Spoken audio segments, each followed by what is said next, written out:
എല്ലാവർക്കും കൊണ്ട് സ്വാഗതം. ഇന്ന് നമ്മൾ പറയാൻ പോകുന്നത് വെച്ചാൽ ചരിത്ര വസ്തുതകൾ തിരുത്തപ്പെടുന്ന ഒരു രാജ്യം ഇന്ത്യ. കാരണം വെച്ചാൽ ഇവിടെയെല്ലാം എല്ലാ രീതിയിലുള്ള എന്താ പറയുക മോണുമെൻ്റൽ ഡിസ്ട്രക്ഷനും രാജാതിരാജാക്കന്മാർ പണ്ട് കാലത്ത് നിർമ്മിച്ച എന്താ പറയുക ഈ പറയുന്ന കെട്ടിടങ്ങളും ഈ ബുക്സുകളും അവരുടെ ടെസ്റ്റുകളും അതിനൊക്കെ റീനെയിം ചെയ്യുക, അവരുടെ കെട്ടിടങ്ങൾ നഗരങ്ങൾ അതിനെ വീണ്ടും പുനരാവിഷ്കരിക്കുക, പുതിയ പേരിടുക എന്നെല്ലാം പറയുന്ന പ്രവണതകൾ നമ്മൾ ഇന്ത്യയിലെ അടുത്ത കാലത്ത് കാണുന്നുണ്ട്. അതെന്തുകൊണ്ടെന്ന് വെച്ചാൽ ഒരു എന്താ പറയുക ഒരു പോളറൈസേഷൻ സിറ്റുവേഷൻ ഇന്ത്യയിൽ ഉണ്ടാക്കാൻ വേണ്ടിയിട്ടാണ് ഇവിടുത്തെ ഗവൺമെൻറ്റും രാഷ്ട്രീയ പാർട്ടികളും അതിനു വേണ്ടി ശ്രമിക്കുന്നത്. അതുകൊണ്ടാണ് ഇത്തരത്തിലുള്ള പ്രവണതകൾ ഇന്ത്യയിൽ നടക്കുന്നത്. അതിപ്പം ഏതെങ്കിലും ഒരു പണ്ടത്തെ മുഗൾ ചക്രവർത്തിന്റെ ഒരു കെട്ടിടം പോലും എന്താ പറയുക പൊളിച്ചിട്ട് പുതിയൊരു കെട്ടിടം നിർമ്മിക്കുകയോ അല്ലെങ്കിൽ ഒരു നഗരത്തിന്റെ പേര് പഴയ രാജാക്കന്മാരൊക്കെ നിർമ്മിച്ച നഗരത്തിന്റെ പേര് മാറ്റിയിട്ട് പുതിയൊരു പേരിടുകയോ ചെയ്യുന്നത് മാത്രമല്ല, അതായത് ഹിസ്റ്റോറിക്കൽ റെക്കോർഡ്സിൽ വരെ അവരുടെ ചരിത്രം തിരുത്തിയെഴുതുന്ന അവസ്ഥയാണ് ഇന്ത്യയിലുള്ളത്.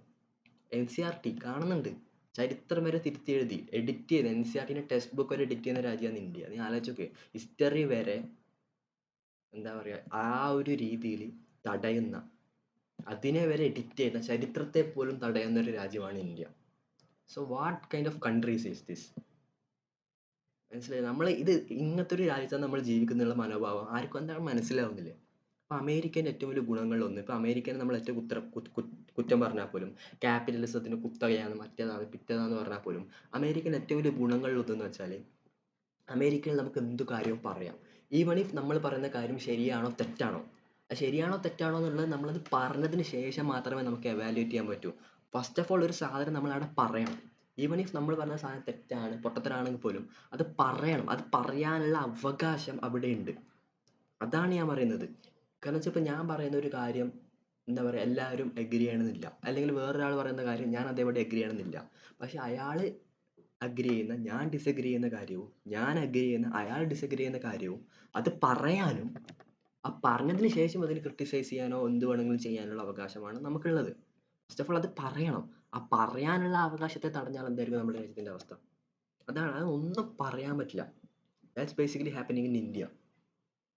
കാരണം വെച്ചാൽ ഇതൊക്കെ പറയേണ്ടിയിരിക്കും. ഞാൻ എന്തുകൊണ്ടാണ് ഇങ്ങനെ വന്നിട്ട് ഇങ്ങനെ പൊട്ടത്തറ പോലെ ഇങ്ങനെ പറഞ്ഞു കൊടുക്കുന്നത് പലരും വിചാരിക്കുന്നുണ്ടാവും. പക്ഷെ ഇതൊക്കെ ഇന്നല്ലെങ്കിൽ നാളെ പറയേണ്ട വിഷയങ്ങളാണ്. കാരണം വെച്ചാൽ ഇത് ഇന്ന് പറഞ്ഞിട്ടെങ്കിൽ നാളെ നമുക്കിത് പറയാൻ പോലുള്ള അവകാശങ്ങൾ ഉണ്ടാവില്ല.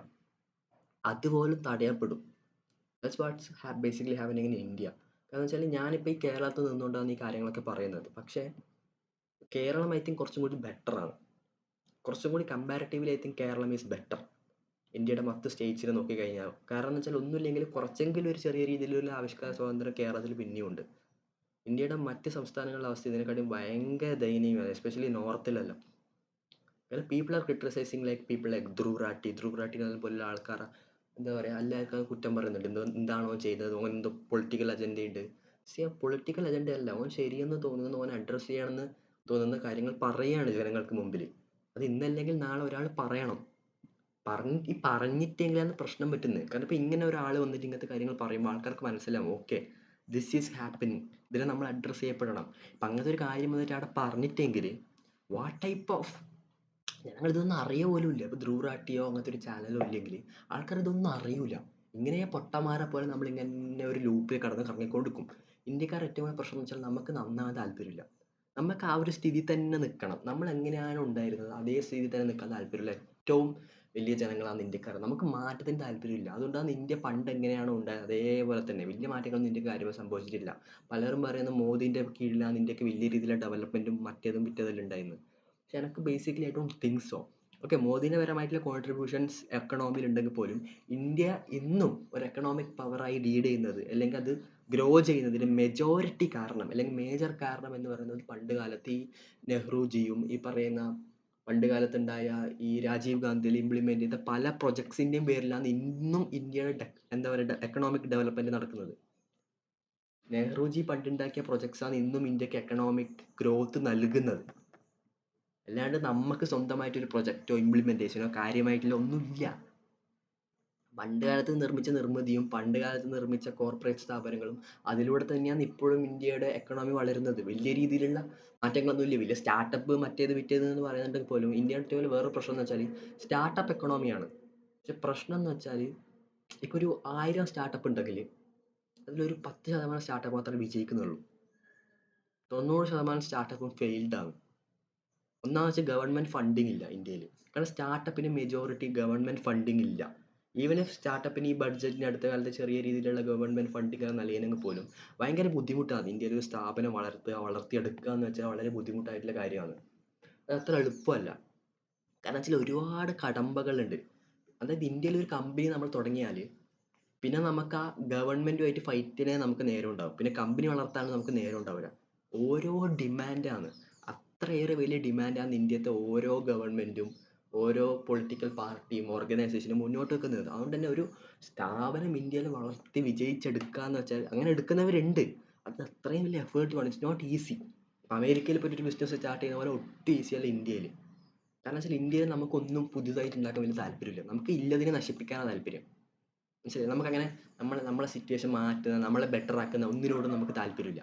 നമുക്ക് നമ്മളെ തന്നെ എന്താ പറയുക, കൂടുതൽ നമ്മളെ ജീവിതം വിഷമകരമായിട്ടുള്ള അവസ്ഥയിലേക്ക് മാറ്റുന്നതിനോടാണ് നമുക്ക് തന്നെ താല്പര്യം. നമുക്ക് നന്നാവാൻ താല്പര്യമുള്ള ജനങ്ങളാണ് ഇന്ത്യക്കാർ. അതുകൊണ്ട് തന്നെ വലിയ മാറ്റങ്ങളില്ലാതെ ഇന്ത്യക്കാർ അന്നും ഇങ്ങനെയും പോകുന്നത്. So we just need to change this. ആൾക്കാരുടെ മൈൻഡ് സെറ്റ് മാറണം. അതാണ് ഒരു കണക്കിന് ഈ ധ്രുവ് റാട്ടിനെല്ലാം പോലുള്ള ആൾക്കാർ ചെയ്യുന്നത്. ആൾക്കാരുടെ മൈൻഡ് സെറ്റ് മാറ്റുക എന്ന് പറയുന്ന ഒരു ആശയമാണ്. ഇപ്പം നിങ്ങൾക്കിപ്പോൾ ധ്രുവ് റാട്ടിയോട് അംഗീകരിക്കാതിരിക്കാം. അതെല്ലാം നിങ്ങളുടെ എന്താ പറയുക റൈറ്റ് ആണ്. നിങ്ങൾക്ക് വിശ്വസിക്കാൻ താല്പര്യമുള്ള പോലെ നിങ്ങൾക്ക് വിശ്വസിക്കാം. പക്ഷേ ഒരു കാര്യം അഡ്രസ്സ് ചെയ്യണമല്ലോ. Even if you agree or disagree with him, somehow this thing has to be addressed. മനസ്സിലായി? ആ ഒരു ഫ്രീഡം ഓഫ് സ്പീച്ച് അവിടെ നിലനിർത്തണമല്ലോ.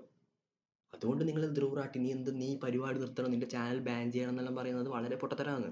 അങ്ങനെയൊന്നും ചെയ്യാൻ പാടില്ല. അറ്റ്ലീസ്റ്റ് അത് പറയാനുള്ള അവകാശവും അത് ആടെ എന്താ പറയുക ആ ഒരു സ്ഥലത്ത് അത് കൊണ്ടുവരണം. ജനങ്ങൾക്ക് ഇതിനെപ്പറ്റി അവെയർ ആക്കണം. Even if you agree or disagree with you just have to make sure that this thing is here. ഇതൊരു സംഭവം അവിടെ ഉണ്ടെന്ന് ജനങ്ങളെ അവെയർ ആക്കാനുള്ള ഒരു ശ്രമമെങ്കിലും ജനങ്ങളുടെ ഭാഗത്തുനിന്ന് ഉണ്ടാവണം. അതാണ് ഈ ധ്രുവ് റാട്ടിയെ പോലുള്ള ആൾക്കാർ ചെയ്തത്. So that's great. അതാണ് ഞാൻ പറഞ്ഞത്. ഇനിയും അങ്ങനത്തെ ആൾക്കാരും ഇങ്ങനത്തെ സ്വന്തം രാജ്യത്തിൻ്റെ ആവശ്യങ്ങൾ മനസ്സിലാക്കി, കാര്യങ്ങൾ മനസ്സിലാക്കി, രാജ്യത്തിൻ്റെ എന്താ പറയുക ഇന്ന് നടക്കുന്ന ഈ പ്രശ്നങ്ങളെ പറ്റിയിട്ട് ജനങ്ങൾക്ക് ഒരു അവയർനെസ് കൊടുക്കുന്ന ഒരുപാട് ഇപ്പം എല്ലാ കാര്യങ്ങളും വരണം എൻ്റെ അഭിപ്രായത്തിൽ. എന്നാൽ മാത്രമേ ഇന്ത്യ ഐ തിങ്ക് നമുക്ക് എന്തെങ്കിലും ഒരു ബെറ്റർമെൻറ്റ് ഉണ്ടാവണമെങ്കിൽ അതിപ്പോഴേ പറ്റൂ. കാരണം വെച്ചാൽ ഇനിയിപ്പോൾ കുറേ വർഷങ്ങൾ കഴിഞ്ഞാൽ ഇന്ത്യക്ക് ഇതേപോലെ ഒന്നും ഉണ്ടാവും എനിക്ക് തോന്നുന്നില്ല. കാരണം വെച്ചാൽ കൂടുതൽ എക്സ്ട്രീമിലേക്കാണ് ഇന്ത്യക്കാർ പോയിക്കൊണ്ടിരിക്കുന്നത്. വളരെ റൈറ്റ് വിങ് കൂടിയ രീതിയിലേക്കാണ് പോകുന്നത്. First of all I just want to say this that BJP ഒരു റൈറ്റ് വിങ് പാർട്ടി ഒന്നും അല്ല. പലരും വിചാരിക്കുന്നു ഇന്ത്യയിൽ മെജോറിറ്റിയിൽ അങ്ങനെ left wing right wing politics ഇല്ല. അത് ആൾക്കാരുടെ ഒരു തെറ്റിദ്ധാരണയാണ്. മെജോറിറ്റിയിൽ ഈ left wing right wing politics വരുന്നത് അമേരിക്കയിലാണ്. ഇന്ത്യയിൽ അങ്ങനെ ഇല്ല. അത് നമ്മൾ തന്നെ ഒരു മിസ്കൺസെപ്ഷനലി ഒരു പാർട്ടിയെ അങ്ങനെ ചിത്രീകരിക്കുന്നുണ്ടാകുന്ന പ്രശ്നം വരുന്നത്. ഇന്ത്യയിൽ അങ്ങനെ left wing right wing politics ഇല്ല. ഇതിനെ പറ്റിയിട്ട് ഞാൻ വേറൊരു വീഡിയോയിൽ പറയാം.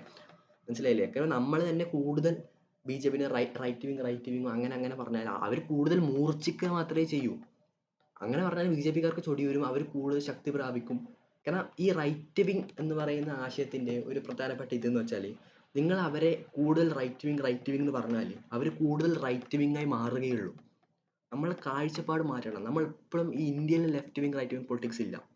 ഏത് പാർട്ടിയായി പോലും എല്ലാ പാർട്ടിക്കും ചെറിയ രീതിയിലുള്ള റൈറ്റ് വിങ് മനോഭാവം ഉണ്ട്. ഇതിനെപ്പറ്റി ഞാൻ വേറെ വീഡിയോ പറയാം.